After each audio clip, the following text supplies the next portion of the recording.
지내셨습니까? 네. 잘 지내셨어요? 네. 여행 잘 지냈어요? 토익 잘 봤어요? 잘 봤습니다. 아, 네, 그렇습니다. 기원이 토익 봤고요. 지수 토익 봤습니다. 고른 위치를 보시면 오늘 시험 나시겠죠? 굉장히 경찰이 안 되셨는데. 지수는 잘 지냈어요?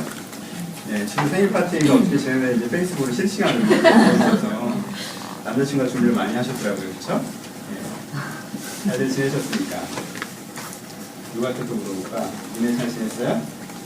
네, 결혼하고 처음 안동을 다녀왔습니다. 살아 돌아왔네요. 그렇죠? 네, 좋았어요? 아, 예. 안동 시댁에 갔다가 후반부에 제주도 다녀오셨습니다. 대단한 남편이에요. 그렇죠? 처음 명절을 맞이해서 이렇게 수고했다고 해서 2박 3일 제주도로 딱 쏴주는 서울 때문에 여러 사람이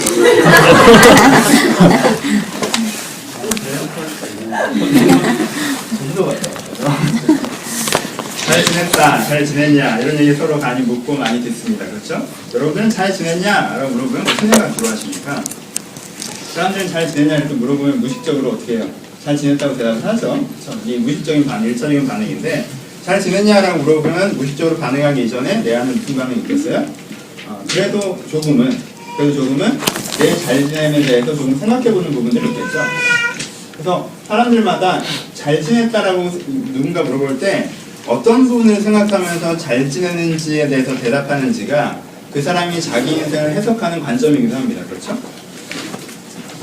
잘 지냈니? 라고 물어보면 대부분 남자들은 뭐냐면 문득 자기가 요즘에 하고 있는 일이 잘 돼가는지 좀 생각합니다. 잘 지냈니? 라고 물어보면 잘 지냈어. 무슨 뜻이에요? 잘 돼가고 있어. 라는 뜻으로 대답할 때가 되게 많이 있습니다. 내가 하고 있는 일도 되게 잘 되고 있고 공부도 요즘에 잘 되고 학교에서도 인정받고 있고 내가 회사에서도 인정받고 있고 내가 일을 추진하고 미래를 계획하고 풀어가는 부분에서 큰 어려움이 없이 내가 잘 되어가고 있어 라고 대답하는 경우들이 많습니다. 나는 여자인데도 그런데 라고 생각하면 괜찮은 있습니다. 그런 여자들도 많이 있습니다. 그렇죠? 그렇죠? 여자들은 주로 어떻게 생각하죠? 잘 지냈니? 라고 물어보면 여자들은 어떤 일들을 하고 있는지에 대한 생각들보다 마음, 감정 많이 생각합니다. 잘 지냈니? 그럼 요즘 행복하니? 이렇게 받아들입니다. 잘 지냈니? 그래 잘 지내. 나 요즘 행복해. 나 요즘에 기분 좋아. 나 요즘 안정감 있어. 나 즐겁게 지내고 있어. 나 그래서 되게 잘 지내. 라고 얘기합니다. 그래서 남자분들 가운데 그러신 분들도 있습니다. 괜찮습니다. 혹시 그렇게 떠오르셔도 그런 남자들도 있으니까. 그렇죠? 그래서 사실 좀 더 심하게 물어보잖아요. 잘 지냈니? 잘 돼가고 있어. 라고 대답합니다. 아니 그런 거 말고 잘 지냈냐고 하면 그 사람은 그때 어떻게 생각합니까? 내 마음을 물어보나 보다. 그럼 마음도 좋아. 행복해. 기분 좋아. 라고 대답합니다. 잘 지내니? 라고 해서 행복해. 라고 대답하는 사람한테 아니 그런 거 말고 잘 지내고 있냐고 그러니까 잘 돼가냐고 물어보나 보다. 잘 돼가. 이렇게 큰 문제 없어. 라고 대답한다는 거죠. 그러니까 보통 잘 되느냐라는 말을 통해서 요즘에 일반인들이 자기 인생을 어떻게 해석하느냐에 따른 것들을 좀 볼 수 있는데 그럼 잘 지내냐는 말을 통해서 요즘에 일반인들이 자기를 어떻게 해석하는지 바라보면 사실 두 개라는 거예요. 뭐예요? 행복하니 행복하지 않니? 아니면 상황이 잘 해결되고 있니 해결되고 있지 않니? 이 두 가지 질문을 받아들인다는 거죠. 좀 더 표현을 바꿔보면 인간이 자기 인생을 어떻게 해석한다는 거예요? 내 인생은 내 마음이 행복한가의 관점으로 내 인생을 하나 바라보는 것이고 또 뭐예요? 내 상황이 잘 풀려가고 있는가의 관점으로 내 인생을 바라본다는 것이죠. 이것을 인생의 거울이라고 표현합니다. 사람들은 자주, 요즘 현대인들은 자주 이 두 가지 인생의 거울을 사용합니다. 그렇죠? 그래서 문득 살다가 행복이라는 거울을 사용합니다. 내가 마음이라는 거울을 사용하죠. 나 요즘 행복한가? 나 요즘에 잘 지내나? 나 요즘 안 행복하네? 나 행복하고 싶은데 어떻게 행복해질 수 있지? 취미를 해볼까? 삶의 스타일을 바꿔볼까? 새로운 사람들을 만나볼까? 이런 생각들을 결정해내고 플래닝하고 시도해본다는 것입니다. 그렇죠? 그러니까 행복이란 거울에 비추어봐서 자기가 지금 모습을 바라보면서 내 행복의 정도수를 파악하고 혹시 거기에도 부정적인 평가가 나온다면 좀 더 긍정적인, 더 행복해지기 위해서 뭔가를 시도한다는 거죠. 그렇죠? 행복의 거울을 갖고 있습니다. 또 하나는 뭐예요? 플래닝, 환경, 상황의 거울을 갖고 있죠. 나 잘 지내고 있나? 봐. 아니 지금 잘 지내고 있는 것 같이 껍데기는 잘 지내고 있는 것 같은데 나 지금 월급 나오고 있고 일은 하고 있는데 보니까 5년 뒤에 내가 어떻게 될지 모르겠네. 10년 뒤에 내가 어떻게 될지 모르겠네. 5년 뒤, 10년 뒤에 내가 지금 투자하지 않고 있네. 내 인생이 준비되어 있지 않지. 이건 잘 지내는 게 아니지. 내가 진짜 잘 지내야겠다. 내가 진짜 퇴근한 다음에도 뭔가 내 인생을 위해서 준비해야겠고 내가 일이 끝난 다음에 주말에 내 인생을 위해서 뭔가를 해야겠다 라는 식으로 뭐예요? 플래닝의 거울, 내 인생의 계획이라는 거울, 다른 표현 환경이라는 거울에 비춰서 자신의 모습을 비춰보고 그리고 그것에 대해서 어떻게 한다는 거죠? 대응해낸다는 거죠. 이 두 가지 거울을 주로 사용합니다. 뭐 두 가지 거울이 나쁘다는 얘기가 아니에요. 보통 사람들이 사용하는 거울은 이 두 가지 거울만 사용한다는 것이 약간 문제라고 얘기를 하겠죠. 제가. 퀴즈 한번 내봅시다.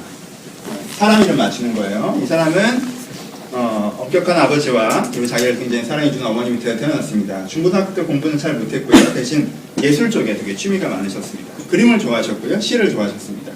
대학에 갈 때에는 실업대학교에 진학하셔서 짧게 실업대학교로 나온 이후에 취업도 하지 않고 놀러다니면서 살았습니다. 그냥 여기저기 떠돌아다니면서 시를 쓰고 그림을 그렸습니다. 계속 그렇게 살 수는 없기 때문에 내가 이것을 좀 전문적으로 해야겠다는 생각에 미대에 진학을 준비했습니다. 근데 사면속으로 낙방했습니다. 그러자 자기 인생에 약간 한계를 느낀 거죠. 난 예술적이라고 생각해서 예술가적 삶을 도전했는데 막상 자기의 삶은 거기서 받아들여지지 않는 거죠. 약간 절망했죠? 그래서 아르바이트로 그림 그리는 일을 하기 시작했습니다. 조그만 사파 같은 것을 그려서 팔아서 생계를 유지하고 있었는데요. 이 사람이 이제 어느 날 굉장히 인상적인 충격적인 사건이 발생했습니다. 하나는 국가적으로 굉장히 나라가 어려워지는 사건이었고 또 하나는 어머니가 돌아가시는 사건이었습니다. 이 두 가지 사건을 경험하면서 이 자신이 자기 자신에 대해서 새롭게 생각하게 되는 계기가 됐습니다. 어떤 생각을 했냐면 나는 왜 이렇게 불행한가? 왜 내 인생은 이 모양 이 꼴인가라는 생각을 하게 됐는데 그 원인이 자기 내부에도 있지만 또 하나 사회 속에 있다는 걸 깨닫게 됐습니다. 이 사회적인 구조적인 문제가 나와 우리를 불행하게 하고 있구나. 그리고 이 사회적인 구조가 나와 우리를 불행하고 있는 핵심에는 이 사회를 그렇게 만들어가고 있는 음모 세력. 그런 그 세력, 실제로 이 사회에서 유익을 받고 있는 어떤 세력이 이 사회를 이런 식으로 구성해냈고 그것 때문에 우리가 억압받고 있다는 생각들을 하게 됐습니다. 그리고 그것을 깨닫게 되죠. 그리고 그것을 통해서 마이너 저널리스트의 삶을 새로 시작합니다. 또 메이저로 들어가는 것이 아니라 마이너에서 사람들에게 그런 것들을 홍보하고 자기가 생각하는 이 사회에 담겨있는 음모를 관파해내고 그 음모 세력 그리고 이 사회의 기득권 세력들을 깨트려야 된다는 생각들을 사람들에게 선포하고 다니기 시작합니다. 마이너 저널리스트의 삶을 시작하고요. 이 사람은 굉장한 달변가였습니다. 그래서 선풍적인 인기를 끕니다. 이 사람이 마이너 저널리스트 생활을 시작한 지 2년 만에 굉장히 그 당시에 굉장히 크다라고 할 수 있는 2만 명에 가까운 세력이 이 사람의 추종자가 됐습니다. 새로운 정치 세력으로 출범합니다. 정치 세력으로 출범한 지 10년 만에 정권을 잡았습니다. 여기서 맞추면 천재. 천재까지는 아니고 정부가 좋은 사람이죠. 히틀러. 똑똑해요. 여기서 두 가지에 갈리죠? 알았다는 표정을 안 지었을까? 아돌프 히틀러. 10년 만에 지도자가 됐고 제3제국 1940년에 유럽을 제패했습니다. 1940년 시점에 아돌프 히틀러를 생각해 봅시다. 1940년 시점. 자기가 정치를 시작한 지 10년 만에 지도자가 됐고 지도자가 된 지 5년이 되지 않아서 세계를 가졌습니다. 유럽을 다 가졌죠. 그리고 자기가 꿈꾸던 세계가 있었고 그 세계를 만들어가고 있었습니다. 세계가 그렇게 이루어지고 있었고 대단한 사람 아닙니까? 1940년에 아돌프 히틀러는 어땠을까요? 이 두 가지 거울에 자기를 비춰봤습니다. 계획했던 대로 일이 잘 되고 있는 중이죠. 행복했을까요? 행복하지 않았을까요? 무슨 포인트를 얘기하고 싶은지 알겠죠? 우리는 행복이라는 거울에 자신을 비춰봅니다. 자기 플래닝이라는 거울에 자신을 비춰봅니다. 근데 여러분들이 옳음, 맞음, 의의 거울에 자기를 비춰보지 않으면 여러분 꽤 이상한 데 가 있을 수 있다는 것입니다. 돌아보시죠. 여러분 인생이 어떻습니까? 여러분 인생에 굉장히 자신감 있던 시기가 있지 않습니까? 그때 내가 인생이 되게 잘 돼가는 것 같았고 되게 행복했고 주변 사람들은 나를 되게 좋아해줬고 나도 되게 기분이 그때 항상 좋았던 것 같고 그리고 내가 계획했던 대로 일이 승승장구 나름대로 하고 있던 시절이 기억나십니까? 그 시절은 여러분들에게 지나보니까 정말 좋은 시절이었습니까? 물론 그렇던 때도 있겠죠. 저희도 그렇던 때도 있습니다. 제 인생의 어느 시점은 승승장구했고 그리고 좋은 행복한 기간이었고 또 의로운 기간이었습니다. 근데 제 인생의 어느 시점은 승승장구했고 굉장히 행복하긴 했는데 의롭지 않았던 기간들이 돌아보면 있습니다. 그리고 그 시기를 지금 돌아보니 제 인생에 굉장히 침체기나 제 인생의 암흑기로 스스로 표현하기도 합니다. 왜? 그때 즐거웠지만, 그때 잘 돼갔지만, 내가 돌아보니 그때 나는 변질됐었고, 그때 나는 틀렸었고, 그 틀림이 지금 현재의 나를 공격하거나 부담을 주기 때문에 그렇습니다. 이것이 여러분들이 가져야 되는 세 번째 거울입니다. 행복의 거울과 성공의 거울에 비춰서 내 인생을 바라보는 것 굉장히 중요합니다. 여러분 보십시오. 행복하셔야 됩니다. 성공적이셔야 되고요. 필요합니다. 하지만 여러분은 그것보다 더 자주 의라는 거울에 여러분들을 비춰보십시오. 여러분은 지금 맞습니까? 여러분은 지금 맞게 하고 있는 것입니까? 계획대로 하고 있기 때문에 맞다라는 내가 세운 기준에서 말고 절대적인 기준에서, 객관적인 기준에서, 하나님의 기준에서 여러분들은 맞습니까? 내가 지금 하고 있는 것이, 내가 지금 살고 있는 사람이 맞게 가고 있는 것입니다. 우리는 그 거울을 가져야 됩니다.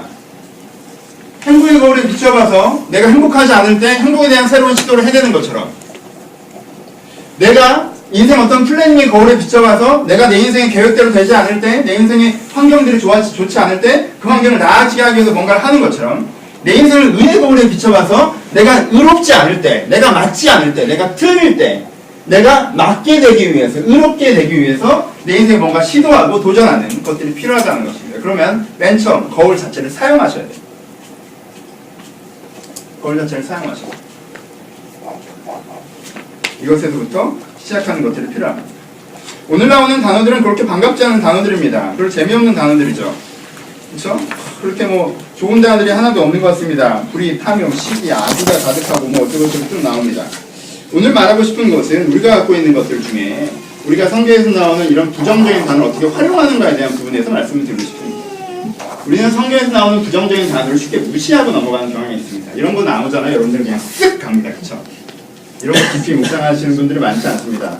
아 그래 불의가 무엇이냐, 그래 추악, 오늘 추악을 묵상해보자, 탐욕을 묵상해보자, 이렇지 않습니다. 불의, 추악, 탐욕, 악의, 시기, 살인, 분쟁, 사기, 악독, 구분, 수분, 비방, 하나님 미워, 능욕, 교만, 자랑, 악, 도모, 블라블라 이렇게 하고 이런 건 나쁜 거야 라고 하고 나는 별로 상관없다고 생각합니다.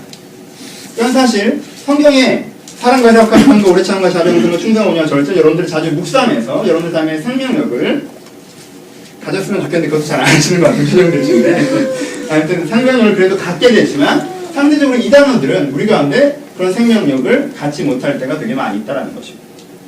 하지만 이 단어도 말씀의 단어이고 이 단어도 사용하실 줄 알아야 됩니다. 이 단어를 사용할 수 있는 능력이 우리 가운데 좋은 거울이 되기 때문에 그렇습니다. 봅시다. 어떤 단어들이 나와 있습니까? 굉장히 여러 가지 단어들이 나와 있어서 나쁜 놈들이 굉장히 많이 있는 것 같지만 꼭 그렇지도 않습니다. 여기에 나와 있는 단어들은 사실 어느 정도는 서로 연결된 단어이기 때문에 그렇습니다. 첫 번째는 기준에 대한 단어이고 두 번째는 관계에 대한 단어들입니다. 그렇죠?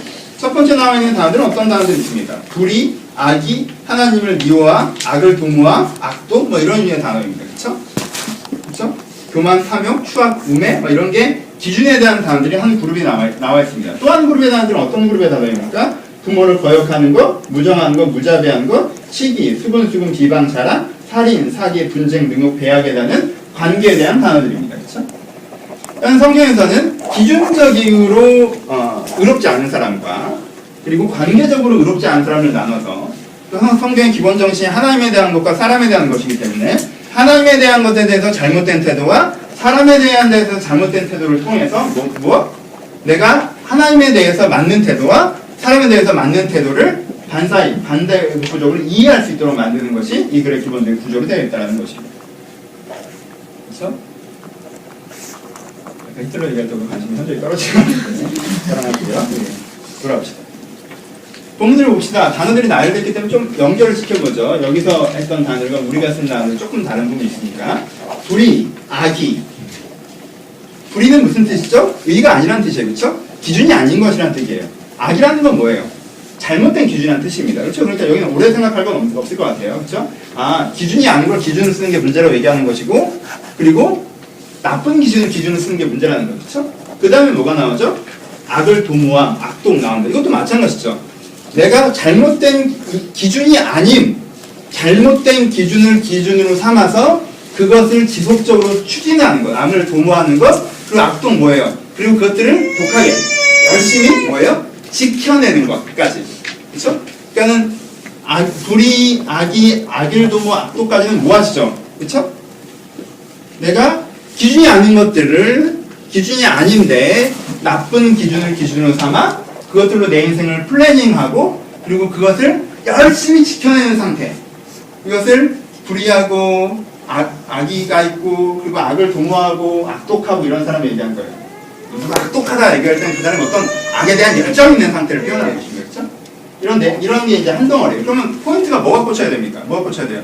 그러면은 기준이 아닌 걸 기준으로 쓴다는 게 어떤 걸 기준으로 쓴다는 거예요? 거기서 나타나는 단어가 어떤 단어가 나타나죠? 탐욕이라는 단어가 기본적으로 나타납니다. 그렇죠? 그럼 뭐가 기준이라는 거예요? 욕망, 내가 원하는 거, 내가 되고 싶은 거, 이게 뭐 이 사람한테 기준이라는 거예요. 근데 그게 기준으로 쓰면 되는 거야, 안 되는 거야? 안 되는 겁니다. 이게 좋은 기준이야, 나쁜 기준이야? 나쁜 기준이에요. 근데 그 사람은 내가 원하는 거, 내가 되고 싶은 게 내 인생의 뭐에? 사고에, 플래닝에 뭐예요? 기준이 되는 거죠. 그렇죠?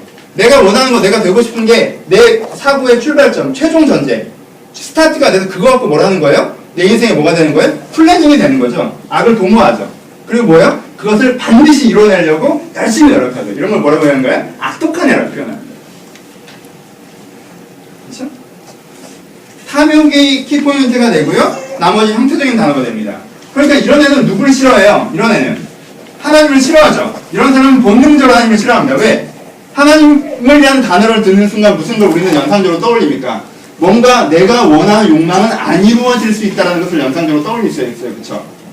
왠지 하나님이랑 조금 친해지면 여러분들 기도시는 제일 큰 이유가 그거잖아요. 뭔가 하나님이랑 이렇게 친해지면 내가 분명히 회개를 해야 되고 회개를 하면 이대로 못하고 그럼 이제 하나님은 분명히 내 마음을 헷갈려 바꾸셔서 이걸 포기하게 하고 다른 걸 하게 하시겠지? 정말 별로다. 이런 식의. 그렇죠? 그런 상태가 되면 뭘 싫어요? 하나님이랑 좀 멀리하고 싶어지죠. 왜요? 하나님은 내 뜻을, 내 욕망을 보여주시는 아니시고 내 욕망을 뭔가 지적하거나 개선하라고 얘기하실 것 같은데 그런 식의 대화 속에 들어가지 않으니까 이런 사람은 어떤 사람이에요? 하나님을 미워하는 사람, 하나님을 멀리하는 사람입니다. 간단하게 어렵지 않죠? 그러니까 탐욕에서 시작해서 악의 불이 그 시리즈에서 악도까지가 있는 거고 이거에 대한 하나님의 태도, 하나님을 좀 싫어하는 태도가 나타나고 하나님 보시기엔 이게 어떻다는 거예요? 하나님 보시기에는 이게 추악하다라고 얘기하는 거예요. 별로 이제는 사람이 이렇게 추하게 살아라고 하는 거예요. 지 하고 싶은 거 하려면 인생을 이렇게 하는 게 좀 추하다라고 표현하신 거예요. 그러니까 이건 약간 하나님 보시기에 전체적으로 그 그림이 아름답지 않다는 건 평가적인 단어예요. 그리고 또 하나 하나님께서 보시면 평가적인 단어는 뭐예요? 우매하다, 멍청한 짓이다라고 얘기해요. 일단 단어 필기가 달라요. 탐욕이 키포인트 단어, 키단어고 그거에 대한 이제는 기준성에 대해서 악도까지가 있는 거고 하나님과의 관계 속에서 하나님을 멀리함이라고 표현하는 거고 거기다 하나님의 평가 이건 약간 아름답지 않고 그렇게 사는 건 제대로 사는 게 아니고 아름답지 않고 그리고 그건 되게 멍청한 짓이야 라고 얘기하는 평가적인 단어가 들어가 있고 근데도 불구하고 그런 하나님 뭐라고 하든 상관없어 이게 맞아 라고 생각하기 때문에 그걸 뭐라고 표현하는 거예요? 이 사람 최종적인 경우를 교만이라고 표현하는 거예요. 그래서 기준에 대한 단어가 여기에 이제 다 들어갑니다. 그림이 그려지죠? 어떤 사람이 악한 사람인지 어떤 사람이 선한 사람인지도 반대적으로 막연하게 나만 그려질 거예요. 그렇죠? 관계적인 단어는 어떤 단어가 들어가 있나요? 부모를 거역하는 거, 무중한 거, 무자비한 거. 그러니까 가장 중심 단어가 들어가 있고 그 다음에 뭐 시기는, 수근수근, 비방, 자랑 그 다음에 살인, 사기, 분쟁, 능력, 배양 이렇게 들어가 있습니다. 네, 첫 번째 시리즈는 시기, 수근수근, 비방, 자랑 이건 어떤 시리즈예요? 시기, 얘가 잘 되니까 시기 그렇죠? 수근수근 뭐예요? 수근수근 얘기하면 다 수근수근이 아니에요. 뭐죠? 저 사람에 대한 부정적인 어떤 논쟁들을 하는 것, 저 사람들을 욕하는 것, 저 사람들 뒤에서 내가 이제 멸시하거나 저 사람을 평가하는 것들을 이제 수근수근이라는 표현을 했습니다. 그렇죠? 시기하는 거, 수근수근하는 거, 뭐 하는 것도 쟤는 별로야 사실 비방하는 거. 근데 나는 잘났어 이렇게 자랑하는 거. 이게 이제 한 폴더죠, 그렇죠? 관계적으로 뭐예요? 관계적으로 다른 사람들보다 더 나은 존재가 되고 싶어요. 걔네들보다 내가 잘났으면 좋겠어. 내가 더 나은 사람이 되고 싶은, 내가 더 주목받고 싶고, 내가 더 잘났으면 좋겠고, 내가 더 인정받고 싶고, 내가 승리하고 싶고, 내가 이런 어떤 경쟁적으로 내가 어떻게 해든 간에 다른 사람보다 좀 나은 존재가 되고 싶은 게 하나. 또 하나는 뭐예요? 살인, 사기, 분쟁, 능욕, 배양. 하나는 나은 존재가 되고 싶은 거고, 또 하나는 뭐냐면 살인, 사기, 분쟁, 능욕, 배양. 뭐 이거는 제가 그 산상순 때 많이 얘기했죠, 그렇죠? 이건 기본적으로 어떤 전제가 다 들어가 있는 거예요? 살인은 내가 저 사람 사기는, 뭐 분쟁은, 배약은 다 내가 저 사람을 어떻게든 이용하고 활용해서 내가 이익되는 방향으로 끌고 오고 싶은 거. 그쵸? 내게 주어지는 사람들을 내게 이익이 되는 방향으로 최적화하고 싶은 거. 그것이 이 폴더죠. 그쵸? 내가 사람들을, 이런 것들을 이제 사기라고 표현을 하는데. 그쵸? 이런 것들을 이제 분쟁이라고 표현을 하고요. 이런 것들에서 살인이라고 표현합니다. 왜요? 이 사람을 내가 위하고 앞뒤고 하는 것이 아니라 이 사람을 평가하고 이 사람을 재단해서 어떻게든 나한테 유익한 방법으로 재설정해내려고 하는 태도입니다. 일단 악한 사람의 사회적인, 사람에 대한 태도는 두 가지라는 거죠. 하나는 어떤 태도예요? 다른 사람보다 내가 더 잘 나가고 싶어. 표현이 뭐였죠? 내가 제일 잘 나가고 싶어. 그렇죠? 내가 제일 잘 나가고 싶어요. 그 마음 하나. 또 하나는 내가 제일 잘 나가는데 어떻게 해야 돼요? 얘네들이 박수부대가 될 수 있도록 만들고 얘들이 나를 서포트할 수 있도록 만들고 얘들을 뜯어내서 어떻게 내가 더 잘 나가는데 도움이 될 수 있는 존재로 내 인간관계를 재설정해 놓으려고 하는 거예요. 이거 뭐예요? 이게 또 하나 인간관계의 기본이 되는 거죠. 이런 걸 뭐라고 표현합니까? 악한 사람이라고 표현합니다. 악한 관계라고 표현하고요. 그리고 이 악한 관계를 두 가지로 표현하는데 하나는 뭐예요? 이런 관계는 뭐예요? 무정하고 무자비한 관계라고 얘기합니다. 무정하고 무자비한 관계라는 뜻이 뭡니까? 정과 자비라고 얘기하는 것은 다른 사람과의 공감 능력, 그렇죠? 다른 사람과의 공명이 되는 것을 얘기합니다. 그렇죠? 얘가 슬프면 나도 슬프고, 얘가 아프면 나도 아프고, 얘가 기쁘면 나도 기쁘고, 내가 얘한테 피해를 줬으면 얘한테 미안하고, 이게 공명 능력이죠. 사람들은 이 공명 능력을 갖고 있기 때문에 쉽게 사기를 치거나 사람들을 살인하거나 분쟁하거나 수군수군하거나 비방할 수가 없는 거예요. 원래는 공명 능력이 있기 때문에. 그렇죠? 왜냐하면 내가 얘한테 그걸 던지면 어떻게 돌아와요? 그 공명을 통해서 나에게 돌아오기 때문에 그 아픔이. 왜? 이 사람의 아픔을 같이 느낄 수 있는 능력이 있으면 그렇게 된단 말이에요. 그래서 다른 사람을 공격하지 않아요. 왜? 연대되어 있으니까. 근데 이 사람은 어떻게 왜 이 아까 얘기했던 그 사람들에 대해서 자랑하는 그 자기가 우월해지고 싶은 사람들을 뽑아내는 그런 살인적인 사기적인 관계가 가능해지는 거예요? 무정하고 무자비하기 때문에 가능해지는 거예요. 뭐예요? 이런 공명 능력이 상실되어 있기 때문에 가능한 거예요. 가장 극단적인 예를 사이코패스라고 얘기하죠. 그렇죠? 사이코패스의 능력이 뭡니까? 대부분 연쇄살인범이 되고 되게 잔인한 짓을 하시는 이유가 뭐예요? 사람들은요, 사람을 때리고 죽이는 사람들도 사람이 이렇게 죽어가면 되게 거기에 공명돼요. 나도 사람이니까. 근데 이 분들은 어떤 능력을 부여받으신 거예요? 아무리 상대방이 고통을 당하고 통증을 느끼고 아파하고 비참하고 잔인한 것들을 봐도 그게 나한테 공명이 되지 않는 거죠. 그렇죠? 그렇기 때문에 그렇게 하는데 큰 불편을 못 느끼고 그 과정 가운데 자기가 느끼는 재미에 집중할 수가 있는 거예요. 그래서 그걸 할 수 있는 겁니다. 이게 가장 극단적인, 무정하고 무자비한 거 가장 극단적인 거예요. 근데 여러분들이 사이코패스까지는 아니래도 그런 것들에 대한 이해가 좀 있으시죠? 내가 이렇게 하면 저 사람이 더 큰 피해를 보는 걸 알지만 저 사람이 피해를 보지만 나는 피해를 안 보기 때문에 나의 위기 돌아오기 때문에 눈을 질끈 감는. 그리고 저 사람이 좀 피해를 봐서 내가 쟤를 밟고 올라서려면 내가 좀 이 정도는 해줘야 되기 때문에 오히려 그 기쁨에 그 공명 능력을 내가 마비시킬 수 있는 무정하고 무자비한 상태. 그러니까 악한 사람이라고 표현합니다. 공명 능력이 없어집니다. 그리고 또 하나는 이걸 또 다른 표현을 쓰는 게 뭐예요?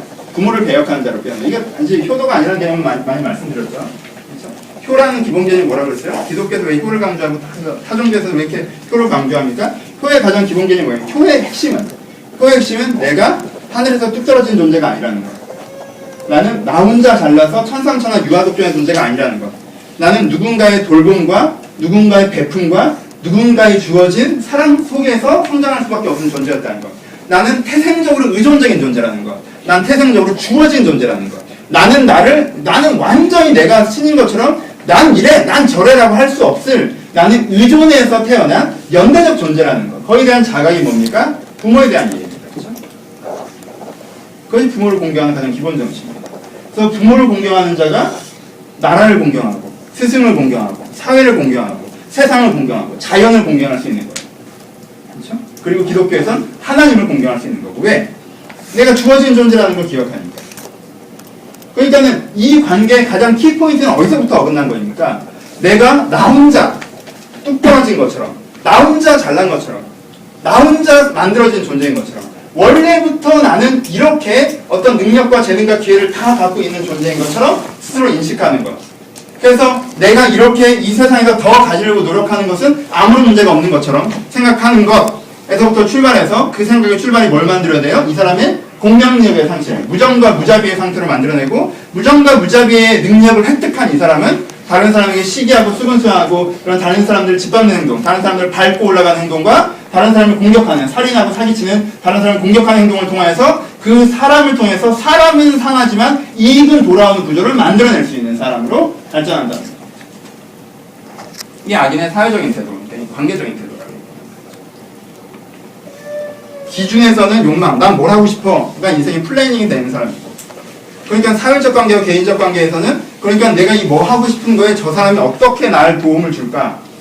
저 사람은 어떤 식으로 내가 이용해야지 내가 이 원하는 걸 이룰 수 있을까라는 뷰로 사회와 타인들을 바라보는 사람. 그래서 사회와 타인에 대한 공명력이 상실된 자기중심성과 진짜 맞는 것에 대한 고민 없는 자기 욕망의 자기중심성을 갖고 있어서 자기 인생을 전체로 플레이하는 사람. 이 사람을 뭐라고 표현합니까? 악인이라고 표현하는 것입니다. 좋습니다. 여러분들은 악하십니까? 선하십니까? 우리는 어느 정도 악하고 어느 정도 선해요. 그렇죠? 여러분 가운데 퓨어한 정말 내가 보기엔 사이코패스는 없는 것 같아요. 그냥 순수한 악인은 없어요. 순수한 이기성. 얼마나 무서운 거예요. 여러분 그런 사람을 만난다고 생각하면 얼마나 무섭겠어요. 그 사람이. 그 사람 정말 순수한 이기성을 갖고 있는 사람이 만난다면 정말 악의 화신이지. 그런 사람 악의 화신이라고 그래요. 그렇죠? 하지만 여러분 그걸 닮은 모습들이 우리 안에 작게나마 내재되어 있지는 않습니다. 그 순수한 악의 화신의 일부가 그런 걸 우리가 사단이라고 표현한다면 그 일부가 내 안에 내재되어 있지는 않습니다. 그것이 내 안에 내재돼서 내 인생에 난 뭘 원해 또 내 인생을 플래닝하고 그 생각을 하기에 매몰되어 있어서 그 생각이 너무 매몰되어 있기 때문에 난 이렇게 되고 싶어에 매몰되어 있어서 사람을 보고 세상을 보던 내 욕망을 충족시킬 수 있는 사람들인가를 바라보게 되고 저 사람들이 내 욕망을 충족시켜주게 하면 내가 저 사람들을 어떻게 대해야 되고 어떻게 활용해야 되는가로 내가 세상과 사람들을 바라보고 살아간다. 그 내가 내 안에 한쪽에 또아리를 들고 자리 잡고 있는 것. 이것이 우리의 문제라는 것입니다. 우리가 더 많이 행복하지 않은 것이 우리의 문제일 수도 있습니다. 그렇죠? 우리가 더 많이 잘 돼가지 않은 것이 우리의 문제일 수도 있습니다. 하지만 우리 가운데 있는 가장 큰 문제는 우리가 더 많이 선하지 않은 것이 우리의 문제라는 것입니다. 우리가 행복하지 않은 것이, 우리가 성공적이지 않은 것이 우리의 가장 큰 문제가 아니라 우리의 악한 것이 우리의 가장 큰 문제라는 것입니다. 그래서 우리는 이 악의 거울에, 이 의의 거울에 우리를 비추어가야 합니다. 여러분 하루아침에 되지 않습니다. 하루아침에 행복해질 수 없는 것처럼, 하루아침에 성공적이 될 수 없는 것처럼. 하지만 여러분은 어떻게 하십니까? 여러분 평가하지 않죠? 나 안 행복하네. 나 안 행복해. 나 젠장 안 행복해. 난 안 행복한 사람이야. 난 안 행복하게 살 거야. 이렇게 하지 않잖아요. 그렇죠? 나 성공적이지 않네? 난 실패할 거야. 실패했네? 난 그렇게 해서 이렇게 생각하지 않잖아요. 그렇죠? 우리는 그렇게 생각하지 않아요. 우리가 충분히 행복하지 않다 할지라도, 우리가 충분히 성공적이지 않다 할지라도 그 거울에 계속 비추어서 우리를 좀 더 수정해 나가고 조정해 나가고 진보시켜 나가지 않습니까? 그쵸? 의에 대해서도 그렇게 하십시오. 그렇게 하셔야 됩니다. 의의 거울을 여러분 인생에 가지십시오. 스스로가 의의 거울이 되지 마십시오. 내가 세운 기준이 마치 내 의인 것처럼, 내가 생각한 어떤 상식이 내 의인 것처럼 내가 만들어 놓은 거울에 나를 비춰보면 내가 멀쩡해 보이겠죠. 하지만 하나님이 만들어 놓으신 방금 말씀드린 그 의의 거울에 여러분들을 비춰봐야 된다는 것입니다. 그것이 우리 가운데 필요합니다.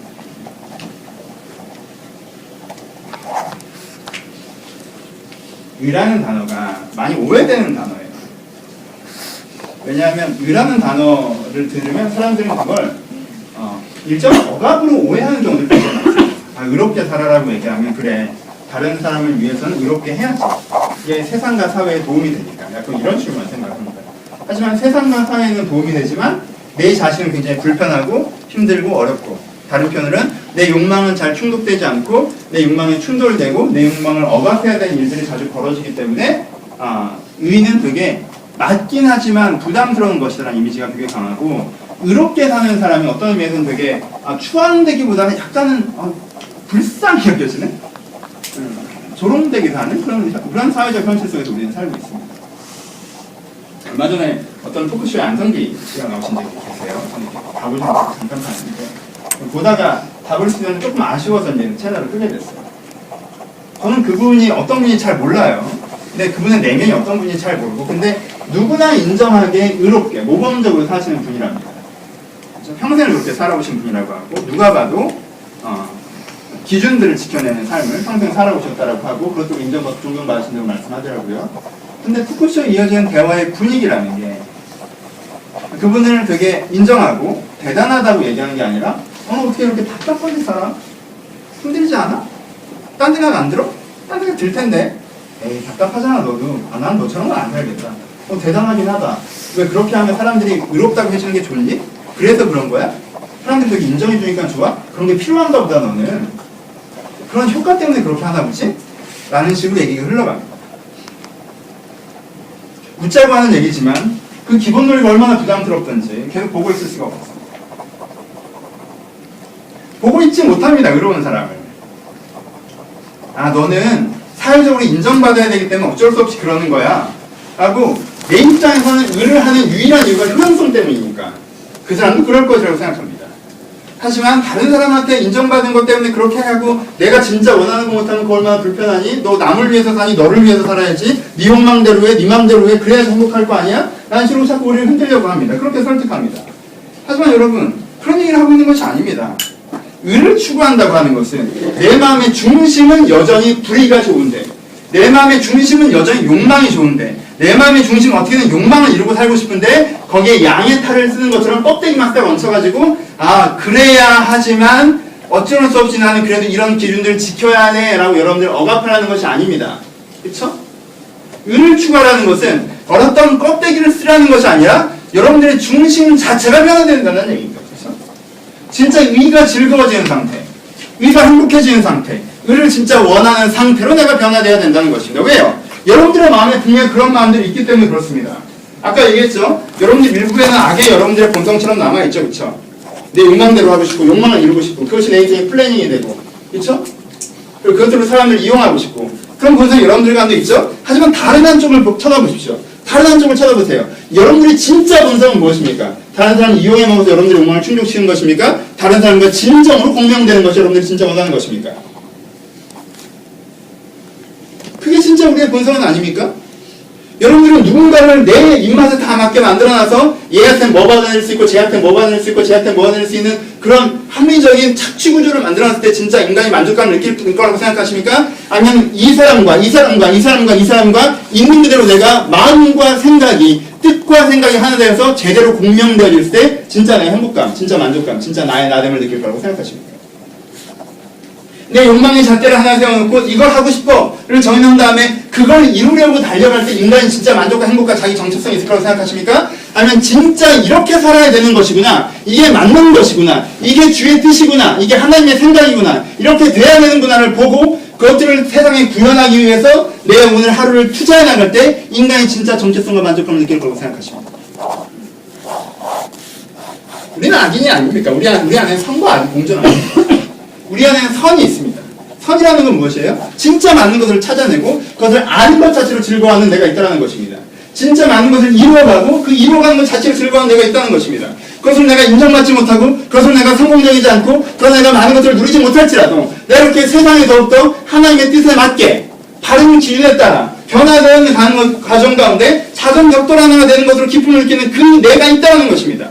그래서 사람들이 나를 추종해주고 사람들이 나를 인정해주고 사람들이 내가 사람들을 이용해 먹을 수 있는 것이 아니라 사람들과 진정으로 공명되고 사람들과 진정으로 사랑하고 무정과 무자비의 상태가 아니라 유정과 유자비의 상태, 내가 내 안에 정과 자비가 넘치는 상태가 될 때 내 관계가 훨씬 더 안정감과 충족감과 만족감 가운데 있는 것이 내 안에 분명히 존재한다는 것입니다. 여기 의로움이 여러분들의 본성입니다. 악을 내 본성으로 설정해놓고 의로움의 양껍데기를 쓰라는 것이 아닙니다.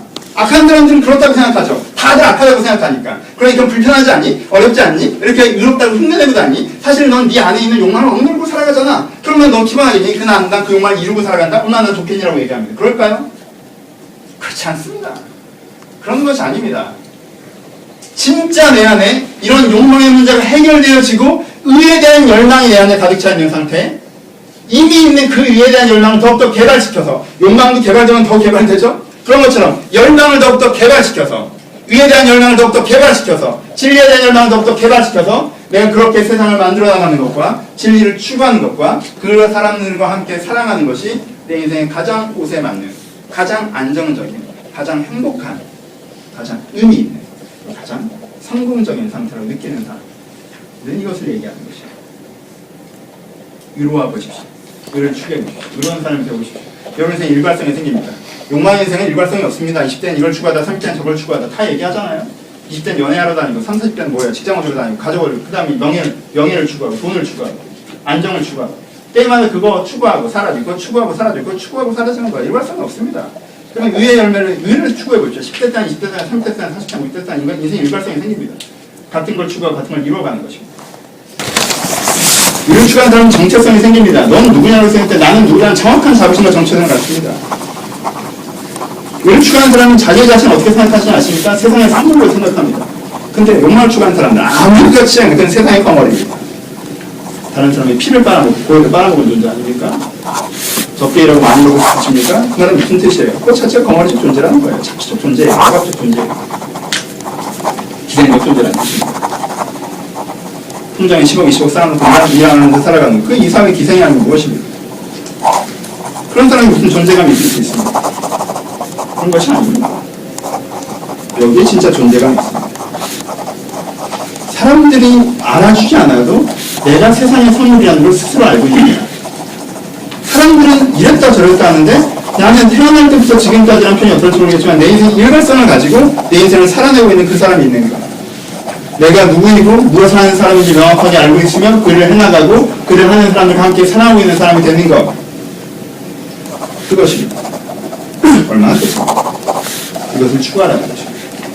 그래서 내가 의의 거울에 비춰서 행복의 거울에 비치듯이 내가 의의 거울에 비춰서 내 안에 불이한 부분들을 내가 또 이렇게 됐네? 내가 또 저렇게 됐네? 라고 돌아보면서 내 얘기를 쌓아가고 만들어가는 것. 그것이 우리가 필요하다는 거죠. 의의 거울을 가지십시오. 하루아침에 되지 않겠죠. 여러분 절대 정죄하지 마세요. 여러분 내가 행복의 거울을 비춰본다면 내가 행복하지 않다고 너는 비행한 놈이야. 너는 비행하게 됐어. 이렇게 여러분들 얘기하십니까? 아니잖아요. 자연스럽게 하면 취미라도 해볼까 연애라도 해볼까 이렇게 생각하잖아요. 그렇게 생각을 하세요. 의의 거울에 비춰가지고 좀 내가 불이한 게 보이겠죠. 그렇죠? 그럼 어떻게 하나? 나는 불이한 놈이야. 막 샥해. 막 이래. 그럴 거 없어요. 그럴 거 없습니다. 내가 이렇게 불이하네. 이거 어떻게 바꿔나가야 되지? 이거 어떻게 바꿀까? 이런 식으로 생각해야 돼. 그런 의의 거울 여러분들 한참 흥분해서 했더니 어디까지 했는지 모르겠네. 돌아봅시다. 난 원고 없이 설교하는 게 좋아요. 그래서 원고 없이 편한데 원고를 만들다 보니까 스탠다드로 좋다. 원고 없습니다. 들어와서 마무리합시다. 제일 중요한 거. 의에 여러분들을 비춰본다는 것들에 대해서 의에 비춰보면 그 다음에 뭘 알게 돼요? 의에 비춰보면 내 자신의 문제를 알게 되죠. 그렇죠? 내 자신의 문제를 알게 될 때 그걸 어떻게 해야 돼요? 깨달음으로 받아들여요. 했던 얘기 조금 나왔죠. 내가 그런 거 여러분 느껴본 적 있죠? 남자분들 그거 느껴본 적 있죠? 한 20대 초중반에 놀다가 그런 깨달음의 날이 있잖아요? 강남역에서 새벽 4시 반까지 놀다가 우리 지금 강남역 근처였거든요. 새벽 4시 반까지 놀다가 집으로 터덜터덜 걸어서 돌아가는데 자동차도 하나 없이 휑하게 부는 바람과 아직 깨지 않는 술과 아직도 멍멍한 귀와 이런 걸 가지고 걸어가다가 상쾌하게 바라보는 새벽녘에 나 왜 이러고 사냐 느껴지는 그 종교적 각성의 순간을 경험하지 않습니까? 그게 종교적 각성이에요. 그쵸? 내가 왜 이러고 사나? 뭐예요? 바로 2시간 전까지 와! 이랬던 걸 지금 보니까 뭐라고 느끼는 거예요? 추하다고 느끼는 겁니다. 흥분하다고 느끼는 거예요. 그쵸? 내가 왜 저러고 사는 거야? 나 왜 이러고 사냐? 그래서 이제는 안 갈랜다 이제. 내가 뭐 춤을 좋아했던 것도 아니고 나 이제 안 갈랜다.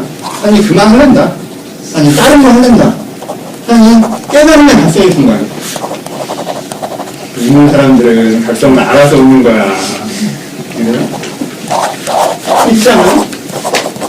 그럼 종교적 각성의 순간을 말씀으로 경험하시라는 겁니다. 저는 여러분들이 이 말씀을 이용해서 그렇게 느꼈으면 좋겠어요. 그때는 자기 자신을 막 정죄하지 않잖아요. 평가하지 않잖아요. 후회하지 않잖아요. 그렇죠? 저는 이번에 이 설교를 다시 준비하면서 내가 이제 반복적으로 이 단어를 많이 얘기하는 추억이라는 단어가 저에게 많이 다가왔어. 추억이라는 거. 내 일주일을 돌아보고 내 24시간을 돌아봤을 때 내가 제일 룰루랄라 편하다고 생각했던 그 시간. 이렇게 있잖아요. 내 자신이 이렇게 테레비 앞에 앉아서 뒹굴거리는 시간. 내가 되게 한국의 시간을 소망하는 그 시간. 그 시간 이렇게 보이잖아요. 내가 이렇게 보여요. 내가 되게 돼지 같다. 먹고 이렇게 뒹굴거리는 거. 시간을 소망하는 거. 되게 추억스러운 이 시간들. 라는 각성. 별로 아름답지 않아요. 좀 다른 식으로 해볼까? 라는 생각. 그렇게 이 단어들을 여러분한테 던져줬으면 좋겠어요. 내가 되게 멍청한 짓을 하고 있었구나. 내가 하나님을 싫어하네. 내가 사실 이게 불의한 건데.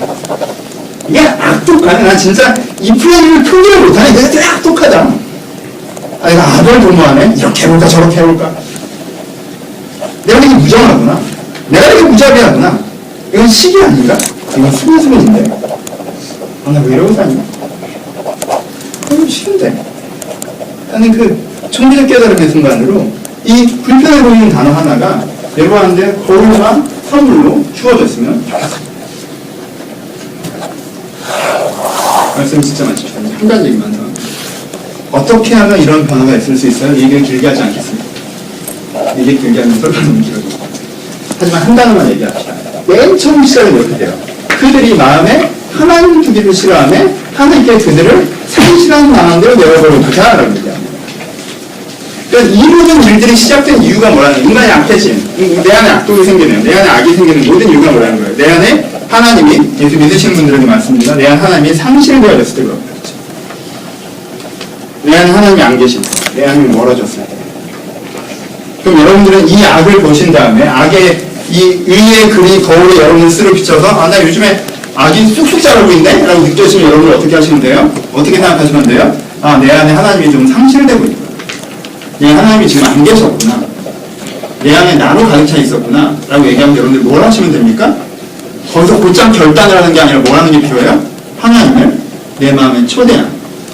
하나님을 다시 한번 여러분 마음에 초대하는. 하나님과 심령으로 소통하는. 그래서 하나님에 의해서 진정한 선함에 설득당하고 하나님에 의해서 진정한 사랑에 격려받는. 그래서 내가 이루려는 열정이 생기고 그리고 다른 사람을 사랑하는 섬세한 감각들이 살아나는 그 하나님의 내주하심으로 인한 자기 변화가 우리 가운데 필요합니다. 의의 거울을 가지시고 그 거울을 나에게 평가로 사용하는 것이 아니라 내 안에 갱신의 기회로 사용하시며 그 갱신의 방법은 하나님의 내주하심을 회복하는 것이라는 기억하시고 내 안에 악을 죽이는 이 믿음의 선언싸움. 너희가 선으로 악을 이기라고 하셨던 내 안에 있는 선을 키워나가고 내 안에 있는 악을 소멸해가는 그 믿음의 선언싸움을 쌓아나갈 때 내가 점점 더 하나님을 닮아가는 하나님의 일을 하는 행복한 사람으로 되어져 갈 것입니다. 진짜 말씀하십시다. 잘 지내시고 계십니까? 잘 지내십니까? 요즘 잘 지내십니까? 이렇게 내 자신에게 가끔 물어보셨으면 좋겠습니다. 나 요즘 잘 지내나? 행복도 물어보십시오. 행복하지 않다면 뭔가 잘못 걷고 있는 겁니다. 삶을 물어보십시오. 내가 잘 되고 있지 않다면 고민을 하고 비춰보고 리플래닝을 하든가 어떻게 해야 되는 것입니다. 하지만 무엇보다 먼저 가장 먼저 물어보는 거. 나 잘 지내나? 나중에 만나? 내가 욕망의 계획과 이기의 마음으로 사람들을 대하고 있지는 않나? 내가 진리의 계획과 사랑의 마음으로 사람들을 대하고 있나? 이런 감정이 나한테 있나? 한번 비춰보십시오. 여러분들이 그렇게 잘 지내고자 할 때, 그리고 의롭게 지내고자 할 때, 여러분 인생이 그렇게 변화되어 나갈 것입니다. 이것이 신앙생활입니다. 큐티를 하시는 것과, 기도를 하시는 것과, 묵상을 하시는 것과, 성경을 읽으시는 건 너무너무 좋습니다. 다 좋습니다. 하지만 그 모든 시간이 하나님의 의의 거울 앞에 내 자신을 비춰보면 하나님의 상실됐던 내면에서 하나님이 다시 한번 찾아오심을 알미암아 내 자신이 회복된 시간으로 사용되는 겁니다.